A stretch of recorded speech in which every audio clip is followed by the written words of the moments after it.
কারো হাত ভেঙে গেছে, কারো মাথা ফেটে গেছে, ক্যামেরা ফোন সব ওই জিকে গৌসের ছাত্রদল যুব দলের সন্ত্রাসী বাহিনী সব নিয়ে গেছে। এবং আমাদের একজন ভাইয়ের চোখে রড দিয়ে যখন গুতা মারছে তার চোখ বের হয়ে আসার মতো অবস্থা, আরেকজনের মুখে রড দিয়ে বাড়ি মারছে।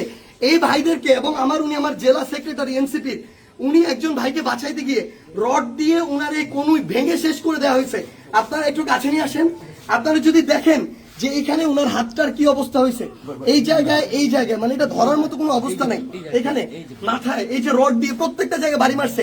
আমরা যখন আমাদের এই আহত 7-8 জন ভাইকে নিয়ে সদর হাসপাতালের দিকে যাইতেছিলাম তাদের চিকিৎসার জন্য, তখন সদর হাসপাতালের সামনে ওই 24শে জুলাইয়ের সময় যেমন খুনি বাহিনী যেভাবে আক্রমণ করছিল হাসপাতালের গেটে, ঢাকা মেডিকেলের গেটে, ওইভাবে আমাদেরকে খুনি বাহিনী এইখানে ছাত্রদল যুব দলের সন্ত্রাসী ক্যাডাররা, জিকে গাউসের ক্যাডাররা, তারা আমাদেরকে আক্রমণ করে হাসপাতালে পর্যন্ত ঢুকতে দেয় নাই। এখন আমি যখন আমার ভাইদের নিয়ে যাচ্ছিলাম তারা আমার হাতে পর্যন্ত রড দিয়ে বাড়ি মারছে, ইট মারা শুরু করে, এরপরে রড থেকে শুরু করে যত ধরনের তাদের লাঠি সোটা এগুলো তারা মারা শুরু করে।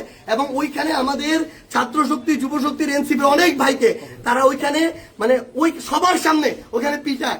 এবং আমরা এখানে পুলিশ দেখলাম, আমাদের সামনে থাকা তো দূরের কথা, আমাদের সাথে থাকা তো দূরের কথা, এত বড় হামলার পরে তারা পিছনে দাঁড়ায় দাঁড়ায় নাটক দেখতেছে। এই ছিল অবস্থা। এই যদি হয় বাংলাদেশের অবস্থা, তাহলে তারেক রহমানকে জবাব দিতে হবে।